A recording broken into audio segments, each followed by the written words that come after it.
بسم الله الرحمن الرحيم ألف لام را تلك آيات الكتاب بقرآن مبين ربما يود الذين كفروا ولو كانوا مسلمين ذرهم يأكلوا ويتمتعوا ويلههم الأمل فسوف يعلمون ما أهلكنا من قرية إلا ولها كتاب معلوم ما تسبق من أمة أجلها وما يستأخرون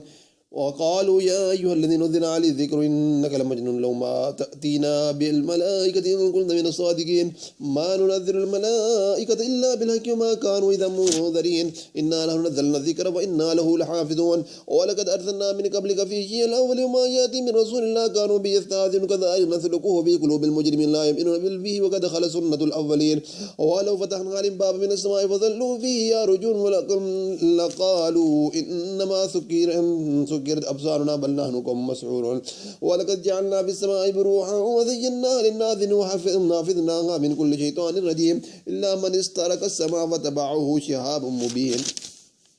والأرض مددناها وألقينا فيها رواسي وانبتنا فيها بكل شيء موؤوز وجعلنا لكم فيها معاشا ومن لستم له برازقين وإن من شيء إلا عندنا خزائنه وما ننزل إلا بقدر معلوم وأرسلنا الريح واللواقع فأنزلنا من السماء ماء فأسقيناكم وما أنتم له بعاذنين وإنا لنحن نحيي ونميت ونحن الوارثون ولقد علمنا المستقدمين منكم ولقد علمنا المستأخرين ربك هو يحشر منه وكيم عليم ولقد خلقنا الإنسان من صلصال من حمإ مسنون والجان خلقناه من قبل من النار السموم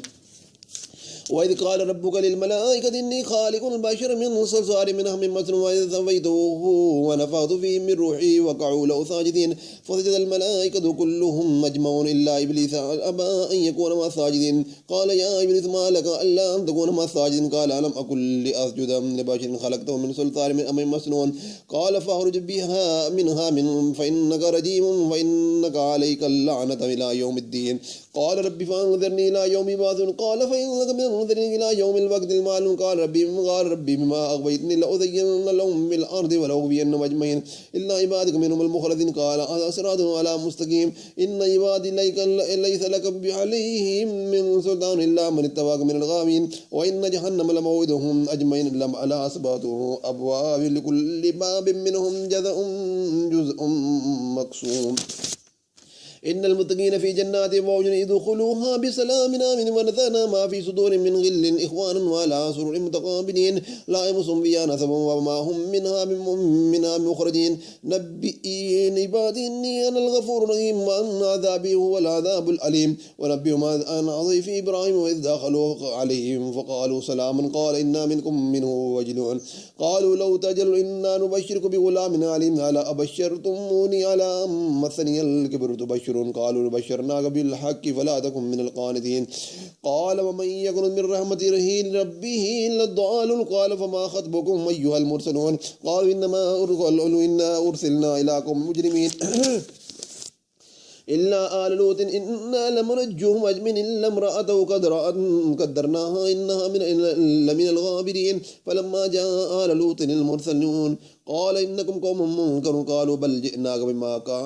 كانوا فيه يمترون وآتيناك بالحق وإنا لصادقون وأسر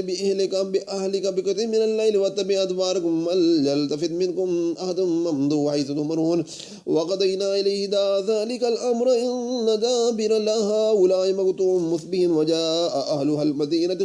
يستبشرون قال إن هؤلاء ضيف فلا تضيقون واتقوا الله ولا تحزنوا وقالوا أولم ننهك عن العالمين قالوا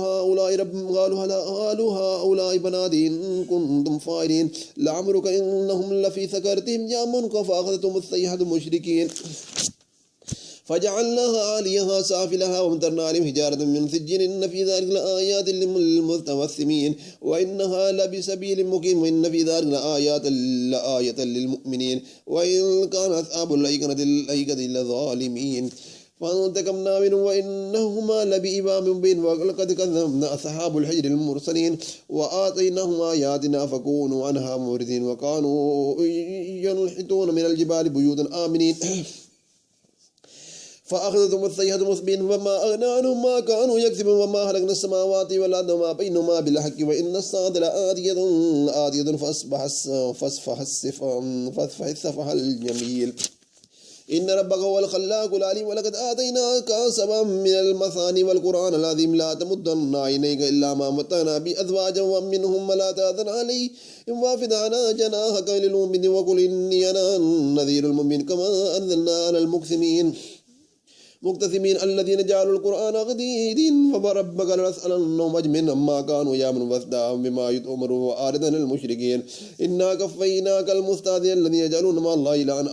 آخر فسوف يعلمون ولقد نعلم أنك يضيق صدرك بما يقولون وسبح بحمد ربك إنكم من الساجدين واعبد ربك حتى يأتيك اليقين.